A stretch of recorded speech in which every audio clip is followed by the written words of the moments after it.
आणि महाराष्ट्र सरकारनं गेल्या 50 वर्षांपासून राज्यातील वाईन शॉप परवान्यांवरती असलेली स्थगिती आता उठवण्याचा निर्णय घेतलेला आहे। त्याच सोबत सरकारकडनं नव्यानं 328 मद्यविक्री परवाने दिले जाणार आहेत आणि यासाठी महसूल वाढवण्याचं कारण पुढे करण्यात आलंय। पण सरकारच्या नव्या मद्यवाढीच्या धोरणावरनं राज्यातलं राजकारण मात्र चांगलंच तापलंय। नव्या दारू परवान्यांवरून हंगामा तर भाचे म्हणतील कंस मामा।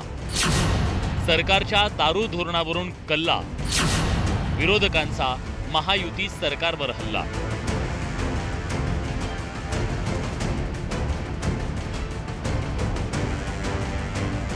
योजनांच्या बोझ्यात दबलेल्या अर्थव्यवस्थेला बूस्ट करण्यासाठी सरकारनं जालीम उपाय केला। कारण राज्य सरकारनं मागील 50 वर्षांपासून स्थगित असलेल्या मद्य विक्री दुकानांच्या परवान्यांना पुन्हा गती देण्याची तयारी केली। त्यानुसार राज्यात 328 नवे मद्य विक्री परवाने देण्याच्या हालचाली सुरू करण्यात आल्या। विदेशी मद्य निर्मिती परवाना देण्यासाठी अजित पवारांच्या नेतृत्वाखालील समिती नेमण्यात येणार आहे।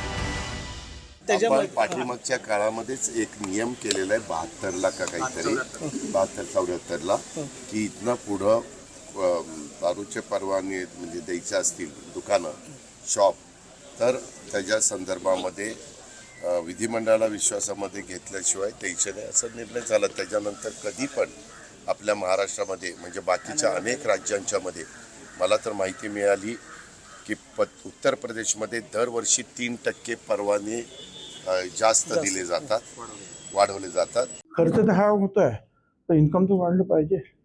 त्या दृष्टीने जर सगळ्यांनी मिळून जर निर्णय घेतला असेल, अर्थात अजित दादा त्या खात्याचे मंत्री आहेत आणि त्या खात्याचा कारभारच जो आहे हा टॅक्स जास्तीत जास्त गोळा करणं आणि लोकांना खर्चायला देणे ते पैसे, त्याप्रमाणे ते अध्यक्ष होणं हे स्वाभाविक आहे। पण तिथे सर्व ज्या इतर पक्षाचे सुद्धा लोक आहेत आणि त्यामुळे सगळ्यांना न्याय मिळणार आहे। या नव्या निर्णयामुळे राज्याच्या महसुलात वाढ होणार आहे। पण 328 नव्या परवान्यांमुळे राज्यातील मद्य विक्री दुकानांमध्ये 19% वाढ होणार आहे। एकीकडे ओडिशासारखे छोटे राज्य नव्या मद्य परवान्यांवर बंदी घालतायत, पण राज्य सरकार शेकडोंच्या संख्येनं नव्या परवान्यांची खैरात वाटतंय। याच मुद्द्यावरून विरोधकांनी सरकारला, त्यातही अजित पवारांना लक्ष केल्याचं दिसतंय। एकीकडे लाडकी बहीण म्हणायचं आणि दुसरीकडे लाडक्या बहिणीचं घर उद्ध्वस्त करण्याचं काम सरकार करतंय का?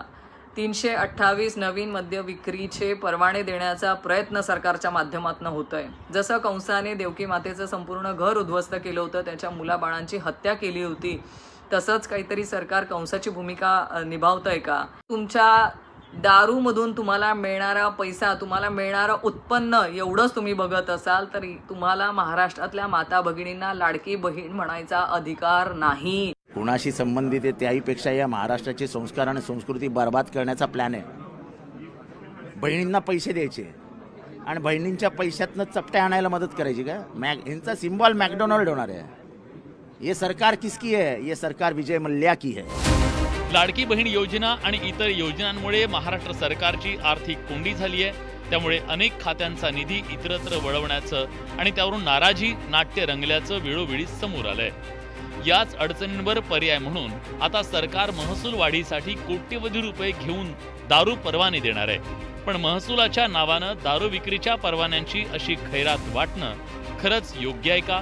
लाडक्या बहिणीच्या नावानं सरकार लाडक्या भावांना दारूच्या आहारी तर लावत नाहीये ना, असे सवाल उपस्थित होत आहेत। शरद जाधव, न्यूज 18 लोकमत, मुंबई।